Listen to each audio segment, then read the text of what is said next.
Salut frérot, comment tu vas? Aujourd'hui, j'ai envie de te parler d'une histoire que j'ai trouvée super intéressante et que j'ai envie de te raconter.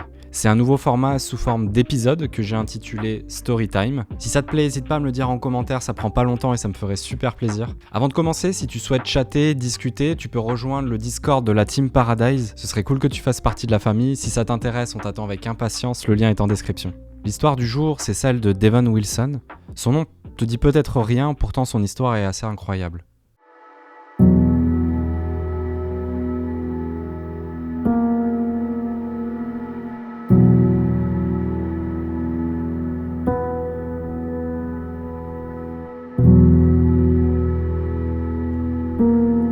Devon Wilson, né dans les années 40 à Milwaukee. Donc Milwaukee, c'est une ville située à environ 150 km au nord de Chicago, dans une famille afro-américaine défavorisée. Elle serait apparemment la nièce de Quincy Jones.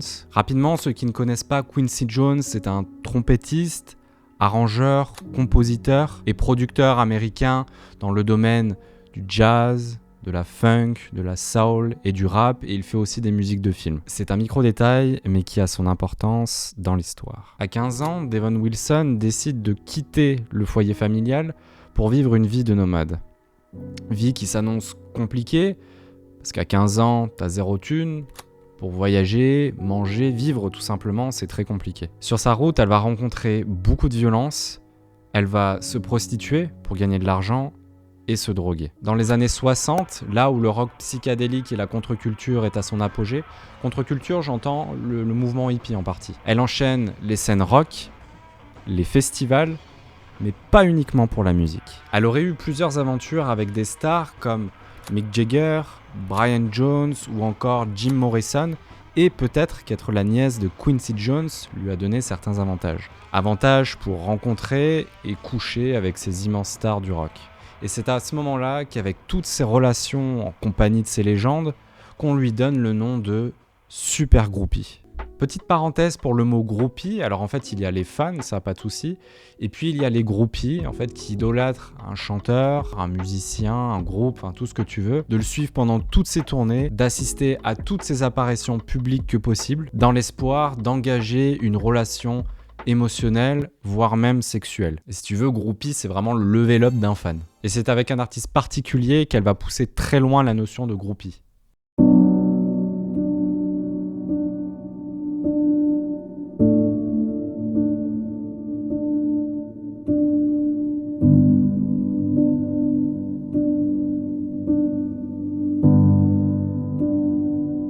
Finalement, peut-être inévitablement, elle s'est retrouvée à New York et c'est là qu'elle fait la rencontre de Jimi Hendrix. Il va très vite s'engager entre eux une relation, mais une relation compliquée. Jimi Hendrix possède un manager du nom de Michael Jeffrey, mais Devon Wilson, elle, va devenir une sorte d'assistante personnelle, de manageuse, de gestionnaire, mais plus intime. Étant à sa disposition et souhaitait uniquement son bonheur, elle allait même jusqu'à ramener des filles pour les orgies de Jimi Hendrix. Ça te montre à quel point la relation était particulière. Malgré ça, Devon Wilson n'a jamais été aussi proche de quiconque et tient beaucoup à Jimi Hendrix et est prêt à beaucoup pour lui. Malheureusement pour elle, ce n'était pas vraiment réciproque. Jimi, lui, de son côté, était distant et ne souhaitait pas s'engager émotionnellement. Alors que Jimi Hendrix enregistre ce qui définira le genre et révolutionnera le rock et la musique psychédélique de l'époque, Devon, elle, comme je le disais tout à l'heure, avait un rôle de manageuse, mais aussi à la fois de protectrice, mais pas que, de destructrice.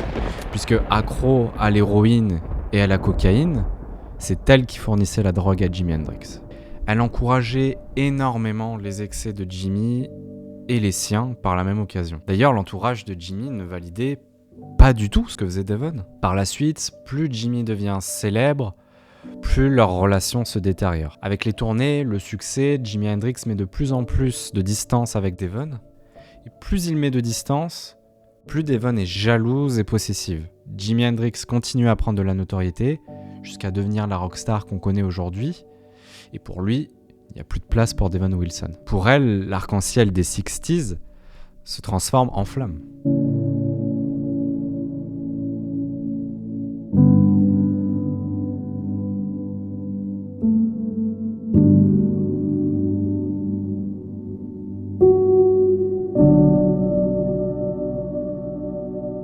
Jimmy va finir par quitter Devon, ils vont complètement se perdre de vue. Lui va continuer sa carrière et Devon va continuer d'être la plus célèbre des groupies. Mais quelques temps plus tard, le 18 septembre 1970 après-midi, Devon se trouve à Londres et tombe par hasard sur Jimi Hendrix. Assez incroyable quand même. Le destin voulait probablement les réunir. Mais inutile de vous dire à quel point elle était encore follement amoureuse de Jimi. Jimi Hendrix, lui, malheureusement pour Devon, est de nouveau accompagné dans la vie avec une certaine Monica Denman, mais on ne va pas s'étaler sur le sujet.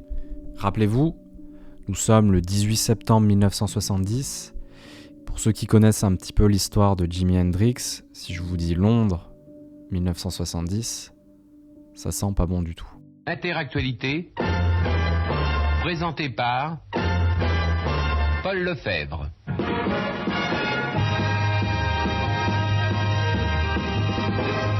Bonsoir. Écoutez, cette voix, cette guitare, ce sont celles de Jimi Hendrix, sans doute la meilleure guitare électrique du monde.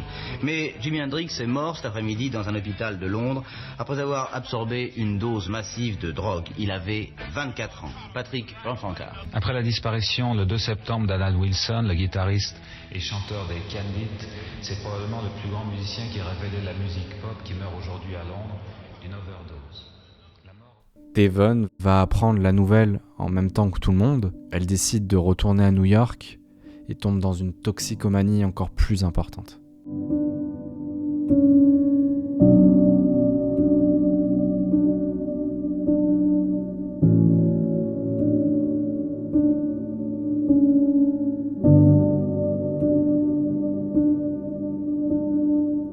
En février 1971, donc c'est 6 mois après la mort de Jimi Hendrix, Devon Wilson tombe d'un balcon du 8e étage de l'hôtel Chelsea à New York, dans des circonstances obscures, et s'écrase sur un trottoir. Ils ont déclaré sa mort comme étant un suicide, mais beaucoup pensent qu'il s'agit d'un meurtre. Devon Wilson donnait en fait des informations sur ses actions et ce qu'elle faisait avant la mort de Jimi Hendrix. Et comme il y a une théorie comme quoi Jimi Hendrix aurait été assassiné, quelqu'un aurait voulu sa mort en la jetant du 8e étage. Mais cela reste une théorie.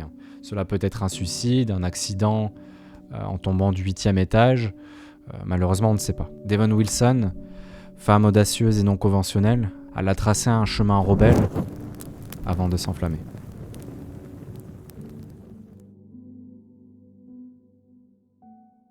Voilà, l'histoire touche à sa fin. Devon Wilson reste et restera l'une des groupies les plus célèbres de l'histoire, a mené une vie plutôt incroyable, même si la fin est tragique. En tout cas, comme d'habitude, n'hésite pas à liker, à partager, à t'abonner, parce qu'il y en a qui le font, et ça me fait trop plaisir. Peace.